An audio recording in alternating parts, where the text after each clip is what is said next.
participaram, nós procuramos e convidamos colégios todos muito participantes, que são, ajudam, estão sempre presentes. Então, e tudo começou com um convite da Unesco, Paris, para que nós fôssemos para a África, porque lá que ia ser um pouco mais longe do que aqui, essa formação. Então, eu sou coordenadora e me pediram mais 2 pessoas, mais 2 colaboradores para estarem conosco. Então, nós estivemos, e por isso esses posters que vocês veem aqui, é justamente onde tudo começou, foi aquela formação. E então, eu levei 2 professores, né? Um do colégio do Monvilares, que está fazendo esse trabalho, levando esse trabalho, e a Cristina, que é do Rio, né? E de uma escola pública do Rio, né? E foi lá que tudo começou e nós recebemos esse preparação e tudo. E aí agora já fizemos esse material. A Eliana é a coordenadora São Paulo. Ela está sempre com a gente, uma colaboradora muito importante, está sempre presente, ajudando e tal. Então, quando vocês precisarem de ajuda, se eu não tiver, pode recorrer aqui, viu? Porque é muito presente, conhece toda a rede, tá? Então, é isso aí. Agora eu vou pedir para o Paulo apresentar o nosso convidado, que eu acho que foi a melhor pessoa que a gente podia encontrar para apresentar esse... Só para contextualizar um pouquinho o que nós estamos fazendo aqui para apresentar o Paulo, é importante vocês saberem o seguinte: esse projeto do PEA Internacional é um projeto que é diferente, inclusive, no âmbito global do PEA. Assim, vocês sabem que o programa está com uma direção nova também, internacionalmente, né, que agora é a Sabine. E, entre outras coisas, o PEA está rodando um novo plano estratégico global, iniciou uma avaliação das escolas do programa em todo o mundo e estabeleceu algumas novas prioridades e formas de trabalho.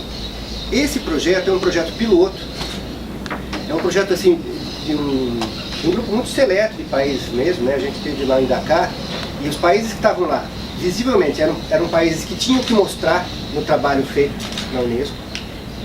Não estava lá ninguém por acaso, ninguém perdido. A gente viu assim o quanto o programa se desenvolveu em alguns países, particularmente no Japão, na Alemanha. Tinha gente do mundo todo, tinha Jordânia, tinha a República Dominicana. Então, se formou assim um grupo piloto, porque a expectativa sobre o projeto é muito grande. É um projeto que é um projeto financiado por um banco, tem um financiamento internacional. Ele vai ter a duração de 2 anos. Ele vai gerar práticas que vão ser disseminadas por todas as 10 mil escolas que fazem parte do programa e vão ser avaliados continuamente. Então, assim, o que nós vamos começar a fazer a partir de agora vai exigir um feedback constante de vocês para a gente e da gente para Paris. Isso, a gente precisa ter muita consciência de que esse não é um projeto comum que a gente está habituado a fazer dentro do programa. Não é um projeto que os alunos só vão fazer, não é um projeto que vai ser pontual, não é. Mesmo os melhores projetos que a gente faz nas escolas é diferente desse. Por quê? Porque a Unesco, o programa, a rede PEA, não a Unesco, mas a rede PEA, introduziu um conceito que depois a Ângela e a Cris vão falar melhor com vocês, que é a abordagem institucional integral, né? A tradução para o português é uma tradução meio forçada, mas o que quer dizer? Quer dizer que assim, que o que a gente tem que fazer não se desenvolve só no plano pedagógico. Não são só projetos que a gente vai fazer de formação de professores e trabalhar com aluno. Vai envolver uma dimensão de gestão das escolas, vai envolver uma relação com a comunidade. Na verdade, é um choque cultural que o projeto quer provocar nas instituições. Por quê? Porque as mudanças climáticas são um tema efetivamente grave. Uma coisa curiosa, assim, que particularmente eu vi lá em Dakar, que me chamou mais atenção de tudo, foi que assim, a preocupação das nações que estavam lá com o clima é muito superior à nossa. Na República Dominicana é um tema que já está na Constituição do país. Eles fizeram uma emenda constitucional, tem lá indicações para o enfrentamento do clima.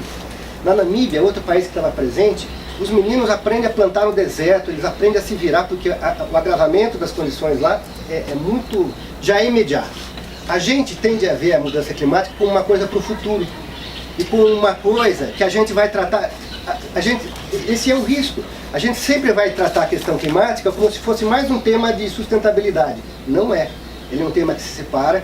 Claro que o grande chapéu disso é a questão da sustentabilidade, mas não é desenvolver uma horta só que vai resolver o problema. A horta é uma das coisas que se faz, mas a gente tem que ter um olhar assim. As mudanças climáticas, elas estão já acontecendo. Elas vão ter impactos na questão dos fenômenos, dos desastres. Elas vão ter impactos na questão das doenças, porque vão haver mais doenças. Vai haver impacto na escassez de água. Não é só uma elevação de nível de oceano que vai acontecer em 20, 30, 40, 50 anos. Não é. E o que o projeto da Unesco quer chamar a atenção de todo mundo é para isso. Tanto é que o ex-secretário-geral, ele falou da questão climática, da mudança climática, como uma questão que define a nossa era. Ou seja, trouxe a questão climática para o coração de todas as preocupações da Unesco. Esse é o tamanho do impacto esperado. Daí que aquilo que a gente vai começar a fazer nessa formação, depois vai se desdobrar, tem como objetivo final chegar à construção de uma escola que efetivamente esteja preparada para o que deve acontecer no planeta. E de uma forma já inevitável. Já não tem mais um ponto de retorno. Tem um ponto de tentativa de mitigação, de controle. Isso quem vai falar, não por acaso, a gente pensou que assim, daí a nossa ideia de trazer para a formação uma pessoa que está no centro das discussões. O professor Paulo Artacho, ele é considerado hoje um dos maiores especialistas em mudança climática do planeta. Ele integra o painel climático da ONU, ele é professor da Universidade de São Paulo, do Departamento de Física, e ele está, eu acho que agora virou militante da questão já, né? Porque não é mais uma questão só de conhecer, é uma questão de militar. Então esse é o cenário global da coisa. E eu acho que isso que tem que estar na cabeça da gente quando a gente for começar a desenvolver os trabalhos. A leitura que que a gente espera que vocês façam na apresentação da Cris e da Ângela, é a de que esse é um projeto cujo final dele é uma mudança de cultura da escola de cada um de nós. Porque é só assim que a gente vai criar condições para a gente modelar uma nova escola, desse mundo novo que a gente vai viver, não só por conta das questões ambientais, de tudo que está acontecendo na educação. Então, esse aqui é o painel geral. O que vai acontecer daqui para diante, depois dessa formação? Vocês vão começar os trabalhos. A gente vai ter instruções que vão chegar em seguida da coordenação nacional, de coisas que a gente vai fazer todos juntos. Vai ter um trabalho que vocês vão fazer separadamente. Para o projeto é muito importante que vocês troquem experiências entre vocês, então a gente vai criar formas de vocês trocarem experiências, mesmo virtualmente. E a questão do feedback é muito importante. A gente precisa criar um meio de comunicação entre a gente, que a gente saiba sempre como é que as coisas estão se desenvolvendo. Porque a gente é cobrado disso. A gente, agora mesmo, 31 de março, venceria o primeiro relatório que a gente teria que reportar. Essa formação, em quase todos os países, já aconteceu em janeiro. A gente tinha um impedimento que até de ordem legal, porque o senhor não pode trabalhar em janeiro. E a gente tinha que mexer com as escolas, e como não dava. A gente postergou até agora, com a autorização de Paris, mas a gente está entrando assim nesse momento. Depois vai ter um novo relatório em junho, um novo relatório em dezembro, e isso vai ser assim por 2 anos. Então eu acho que o bacana disso é que acho que todo mundo pode se sentir especial no momento especial e em escolas especiais para a Unesco. Tudo que está aqui vai ter muita visibilidade, não só nacionalmente, mas internacionalmente.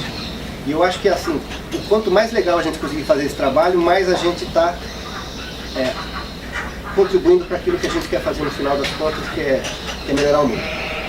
Agora, então, professor Paleotécio, fica a tua palavra aí. Bom, bom dia a todos, gente. Então, obviamente, eu endosso, né, as colocações e acho que o que foi colocado pega bem no lema que eu redigi a minha apresentação, que na verdade é em cima da discussão do que a gente chama hoje de antropoceno, né? E o que é esse tal de antropoceno, né? Bom, agora vou pôr o microfone, vocês podem falar nele, porque a gente está gravando. Bom, o que vem a ser isso, né? Quer dizer, primeira questão, acho que é muito importante conceitualizar que a questão das mudanças climáticas é muito mais do que clima, tá? Nós não estamos mudando só o clima do nosso planeta, nós estamos mudando muito mais que isso, com óbvias implicações e uma série de questões, tá? Isso daqui é uma foto, uma possível foto de Manaus quando Cabral chegou aqui no Brasil, tá? Em 1500, aqui é o Rio Negro, aqui é o Rio Solimões, e isto é uma foto de Manaus hoje, né? Bom, vejam o grau de mudança que nós fizemos nesse ecossistema. Agora, se você olhar a Floresta da Tijuca 250 anos atrás, não é nem muito tempo, né? Gente, nós estamos aqui, tá? E, na verdade, nós demos muita sorte, porque neste período também começou um período geológico chamado Holoceno, que tem uma característica completamente diversa em relação a todos os outros, que é a estabilidade climática. E isso permitiu a gente estruturar a agricultura, isso permitiu a gente estruturar a vida como a gente tem hoje, né?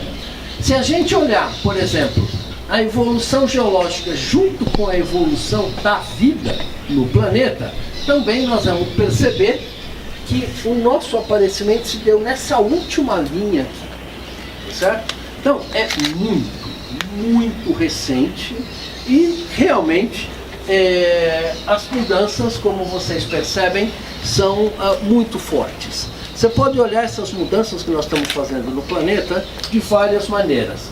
Por exemplo, isso aqui é o crescimento da população mundial. Nós somos hoje 7 bilhões de pessoas e a população está dobrando, né, pelo menos no último período, a cada mais ou menos 30, 40 anos. Tá?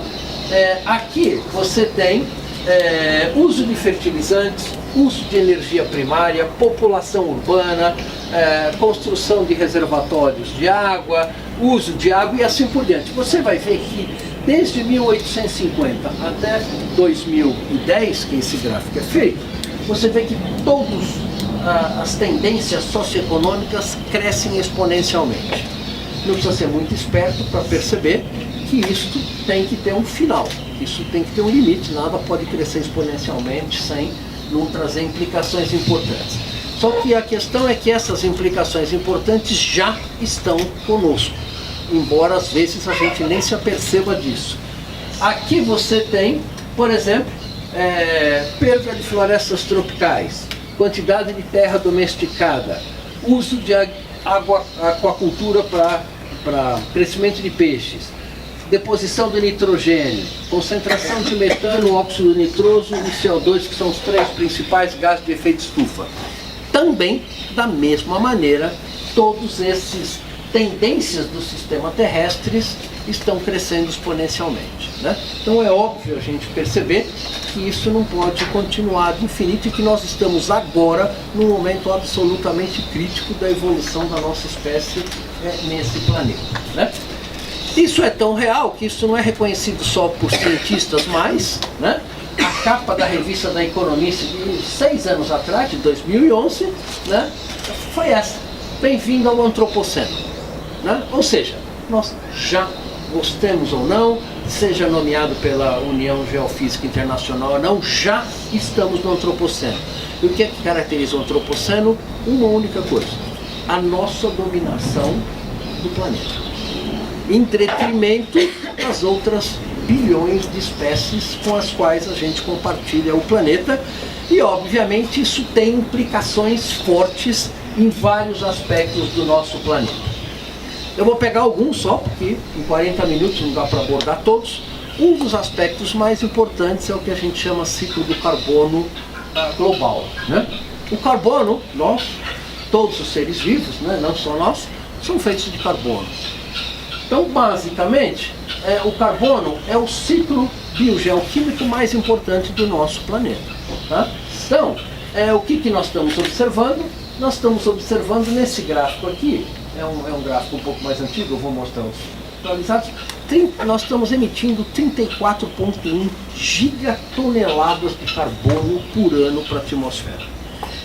Uma gigatonelada é 1 milhão de toneladas. É muito carbono na atmosfera. Aí se você for lá fora, e se você olhar para cima, para o céu, hoje no céu azul, você olha para cima e você fala, nossa, a atmosfera é um negócio muito grande. É um negócio que tende a infinito, você não vê o fim, né?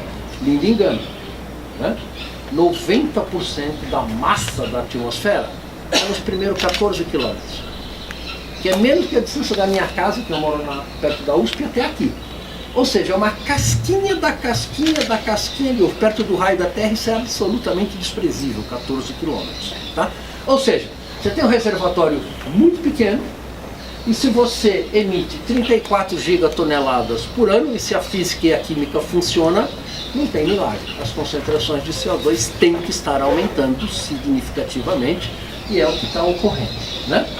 Essa é a emissão da indústria. Emissões de queimadas, né? Nesse diagrama é responsável por 3,5 gigatoneladas de carbono por ano, né? Principalmente de desmatamento no Brasil, na África e no sudoeste da Ásia. E quem são os absorvedores destas emissões? Primeiro, a fotossíntese das plantas. Segundo, a absorção pelos oceanos. E terceiro, a diferença do que é emitido para o que é absorvido fica na atmosfera. Então nós estamos acumulando 16 gigatoneladas de carbono por ano na atmosfera. É muita coisa e isso obviamente tem vários impactos nos ecossistemas. Se você olhar, talvez não está muito bom para você enxergar daqui não, né? Eu estou percebendo que eu estou ficando na tua frente. Se você quiser mudar para ali, talvez fique mais fácil. Se você olhar as emissões, esse é o histórico das emissões de CO2 desde o início da Revolução Industrial. Quer dizer, eu esqueci de falar o seguinte, quer dizer, toda essa questão começou em 1850. Por que em 1850? Foi em 1850 que Francis Watt inventou a máquina a vapor, ou seja, ele descobriu-se que se você queimar carvão, gás natural ou combustíveis fósseis numa máquina térmica, você produz trabalho. Né? Isso revolucionou o mundo. A Inglaterra foi a potência mundial mais importante no século XVIII por causa disso. Colocou todos os teares, a indústria têxtil de Manchester e de Londres, tá certo? Dominando o mundo inteiro, porque eles não dependiam mais de cavalos ou de gente mexendo em manivelas, e isto trouxe a sociedade que a gente tem hoje. Só que com um byproduct, né? Que é o aumento da concentração de CO2 na atmosfera. Então veja, aqui está a emissão de CO2. No começo da Revolução Industrial, a emissão era em torno de 3 a 4 gigatoneladas de CO2 por ano, tá? E era principalmente mudança de uso do solo, ou seja, derrubada de floresta para crescimento da agricultura, né? Aí descobriu-se a queima do carvão primeiro, depois a queima de óleo e depois a queima de gás natural. E vocês vão ver que das emissões totais, que hoje estão em torno de 40 a 42 gigatoneladas de carbono por ano, 80% dessas emissões são de queima de combustíveis fósseis. Se a gente não resolver a questão de parar de queimar combustíveis fósseis, tchau.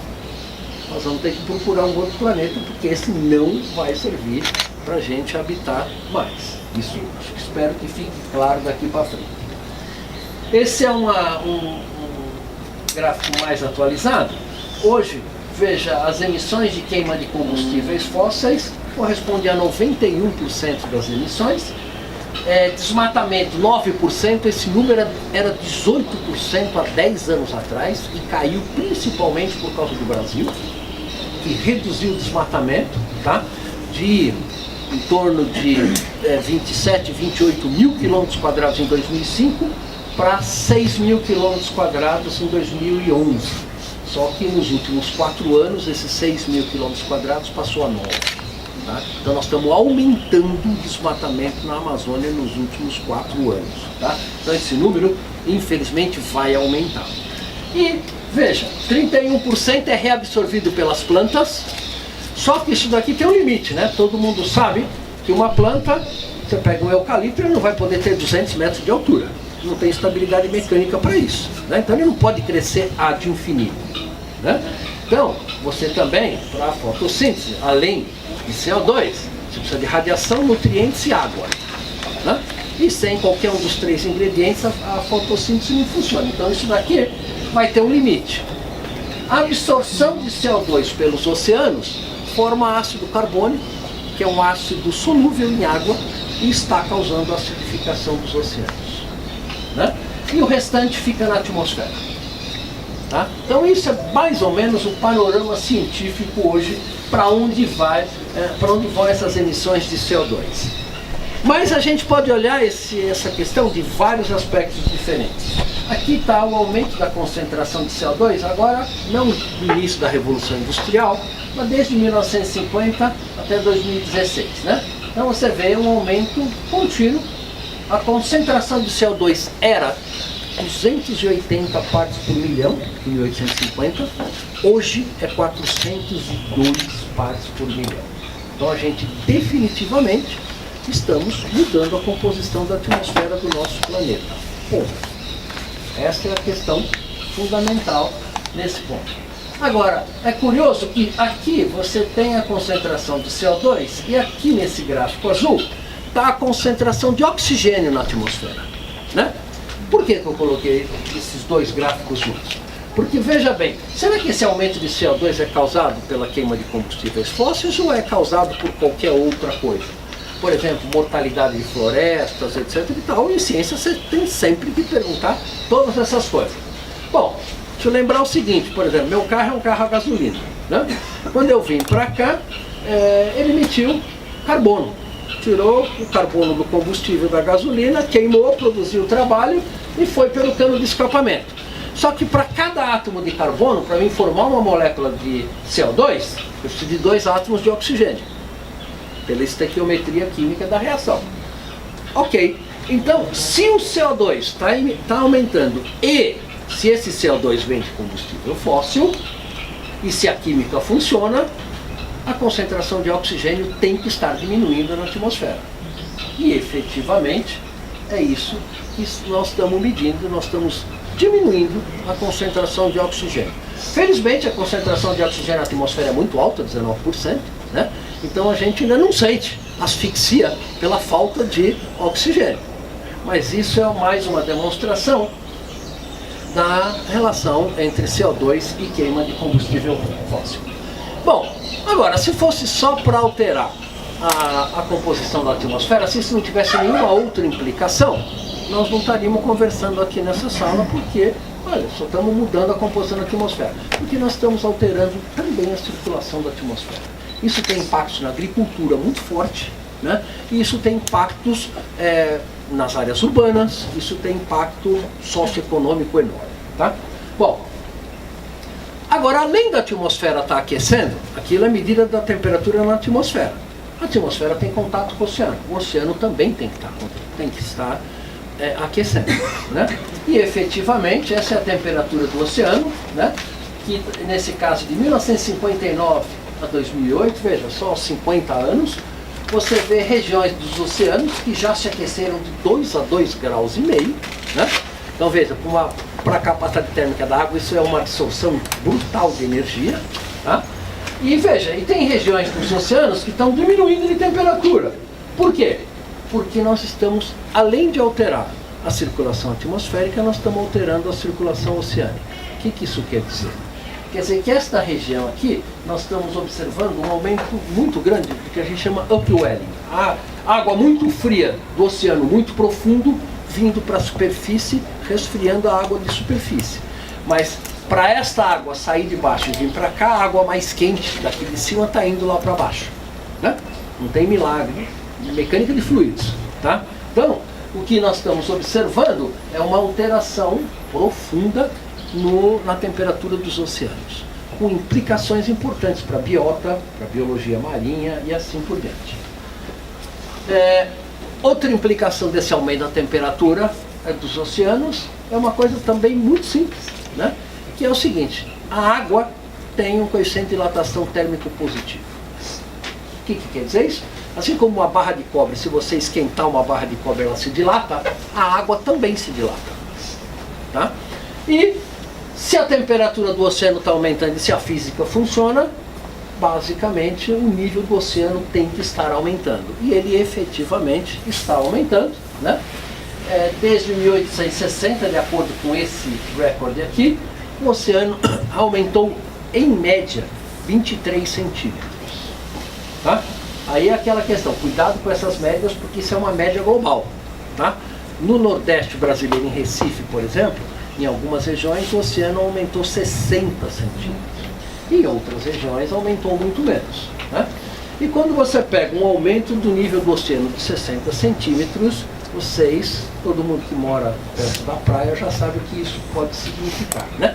Aumento da erosão, aumento de tempestades severas nos oceanos e assim por diante. Né? Então isso é um impacto muito forte nas áreas costeiras, dos quais o Brasil e o mundo inteiro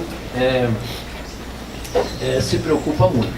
Então, basicamente, no antropoceno, né, os oceanos estão sofrendo mudanças que são inéditas nos últimos 300 milhões de anos. Né? Basicamente, 1 grau mais quente, em média, cuidado com essa média, como eu falei para vocês, 26% mais ácidos. Né? O que quer dizer isso? Porque o CO2 está sendo absorvido, tá? E está acidificando os oceanos. Então, muitos dos micro-organismos que têm esqueletos de calcário, por exemplo, têm a sua probabilidade de formação diminuída pelo aumento da acidez do oceano. O oceano é muito alcalino, né? E ele está se tornando cada vez mais ácido. E também temos 2% a menos de oxigênio dissolvido, porque a agitação das moléculas de água aumenta com a temperatura, e isto faz com que o oceano esteja dissolvendo menos oxigênio da atmosfera. Química muito simples. Né? Então, essa queda no oxigênio dissolvido, obviamente, afeta todos os seres vivos no oceano, colocando em risco a biota marinha, que é crítica para uma série de questões. Né? Teve um mapa na semana passada, alguns mapas que o National Geographic produziu, que eu achei que é interessante trazer para vocês aqui. Isto daqui é o seguinte: eles fizeram a seguinte simulação. Vamos imaginar que a Groenlândia e parte da West Antarctic Ice Sheet, como a gente chama, derreta. O que vai acontecer com a cara do nosso planeta?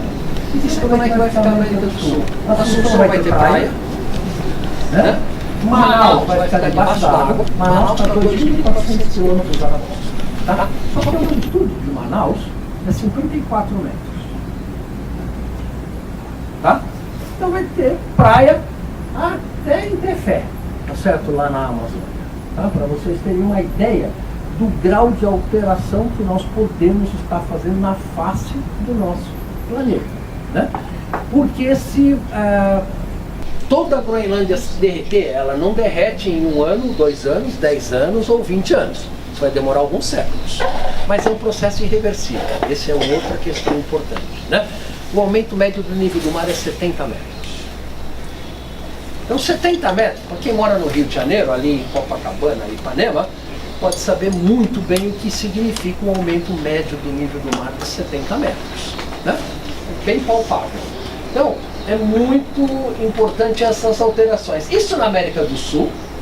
Agora aqui é nos Estados Unidos, né?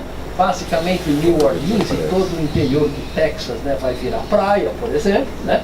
Holanda, Bélgica, Copenhague, Dinamarca deixam de existir no mapa, vão ficar tudo abaixo d'água. Né? E na Índia, Shanghai vai ter mar praticamente em Beijing. Né?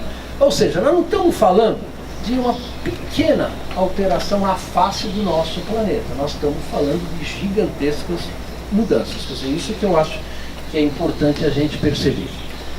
Esse filmezinho, ele mostra a distribuição global de dióxido de carbono, né, no planeta, simulado pela NASA através de dados de satélite de supercomputadores, onde vocês percebem o seguinte: veja, aonde estão as emissões de CO2?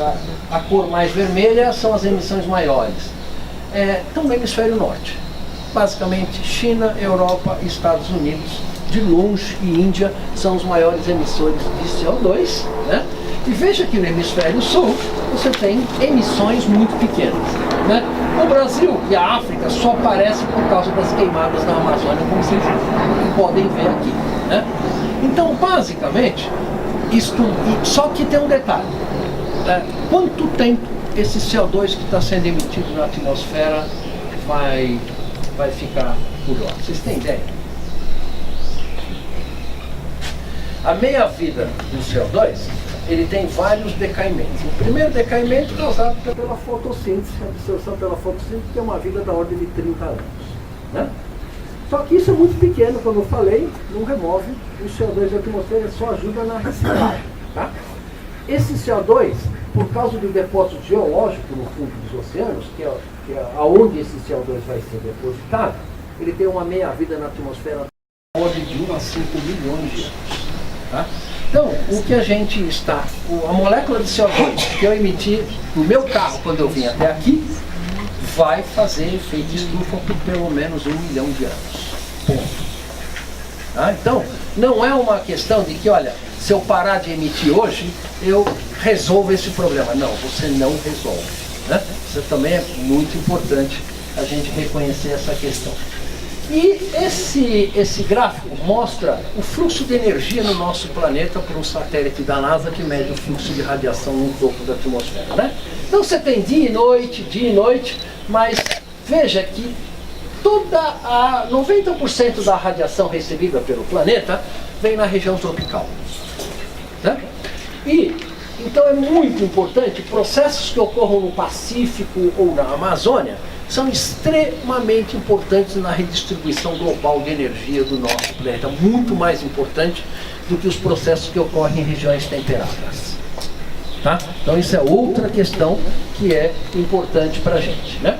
Estes gráficos eu acho muito didático. Esse é o aumento da concentração de CO2 de 1958 a 2016, mês a mês. Olha o que acontece nos últimos 6 ou 7 anos, né? Ela chega a 402 partes por milhão. E aqui é o aumento da temperatura. E nós estamos chegando muito próximo do aumento da temperatura média de 1,5 graus, que foi estruturado no Acordo de Paris como sendo um aumento de temperatura aí, entre aspas, seguro, né?